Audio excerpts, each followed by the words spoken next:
जहां पे वन है वहां खूब सारे पेड़ हैं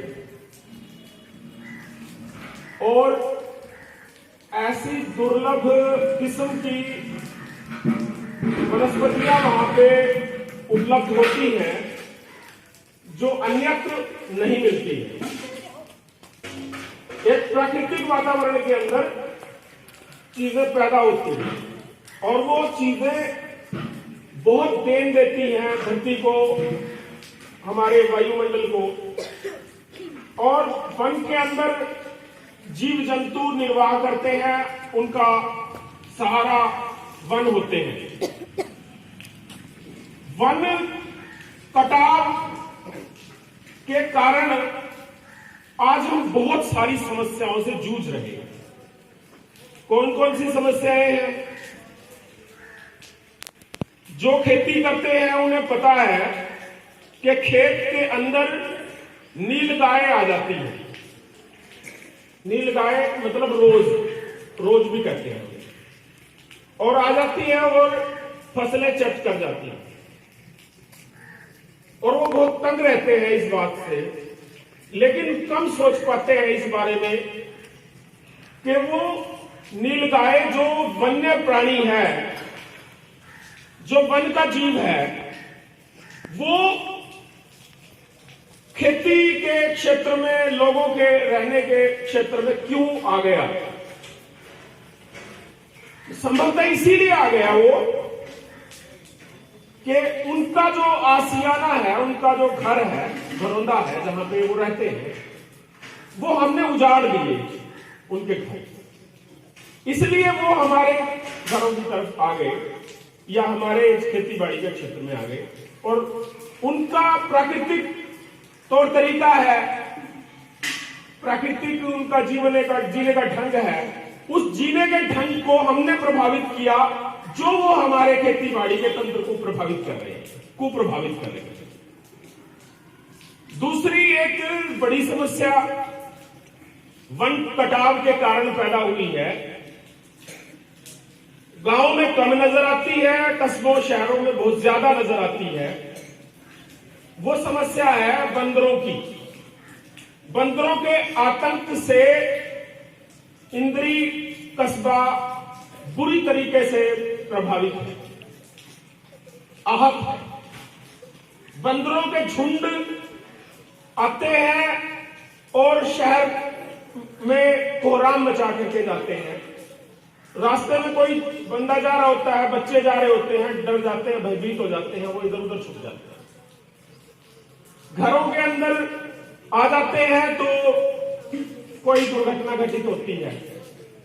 छतों पे किसी ने कपड़े सुखा रखे हैं तो वो नहीं सुखा पाते हैं, उनको बटन तोड़ देते हैं, फाड़ देते हैं कपड़ों को। ऐसे बहुत बड़ी प्रॉब्लम। वो प्रॉब्लम कहां से आ गई? क्योंकि हमने उनके जंगल उजाड़े पहले, उसके बाद वो हमारे घरों की तरफ, हमारी बस्तियों में वो आ गए। तो वन का जो है ना, आज हम कल भी बात कर रहे थे, गोरैया दिवस था कल और हैप्पीनेस डे भी था कल। गोरैया का खत्म होना क्योंकि उसे प्राकृतिक परिवेश नहीं मिल रहा है। और ऐसे बहुत सारे जीव जंतु जो हैं वो दुर्लभ हो चुके हैं, वो खत्म होने की कगार पे पहुंच चुके हैं। उनकी संख्या बहुत कम रह गई है। हाथियों की संख्या बहुत कम हो गई है पिछले वर्षों की तुलना में, क्योंकि उन्हें उनकी रहने की जगह उनकी उजाड़ दी है हमने, इसलिए ऐसा हुआ। ऐसे ही बहुत सारे जीव जंतु जो हमारे बस्तियों में, हमारे गांवों के अंदर आ जाते हैं। बहुत बार ऐसी खबरें पढ़ते हैं हम, तेंदुआ जो है वो किसी शहर में आ गया और उसने बुरा हाल कर दिया, कोई व्यक्ति को अपना शिकार बना लिया। ऐसा भी होता है। ऐसा क्यों हुआ? क्योंकि सबसे पहले हमने उनके जंगल, उनके रहने का ठिकाना उजाड़ा है। ऐसा तब हुआ। हम डेवलपमेंट के चक्कर में वनों को नुकसान पहुंचा रहे हैं, पेड़ों को काट रहे हैं, और उसका खामियाजा हम खुद भी भुगत रहे हैं। तो आज विश्व वन दिवस है, तो वनों की महत्ता को हम समझेंगे। अपने आसपास वन तो नहीं लगा सकते, लेकिन पेड़ तो हम लगा सकते हैं। दूसरा आज महत्वपूर्ण दिन है, कविता, विश्व कविता दिवस है। कविताएं छोटे छोटे बच्चों को बहुत लुभाती है। कविताएं मछली जल की रानी है, बचपन से ही सुनना पसंद करते हैं, है ना। ट्विंकल ट्विंकल लिटिल स्टार, भले इंग्लिश में, लेकिन वो हम बच्चे आप सीखते हैं। राइम्स के अंदर, तुकबंदी के अंदर जो शब्द होते हैं वो पिरोए हुए हम जब सुनते हैं या पढ़ते हैं तो हमें आकर्षित करते हैं।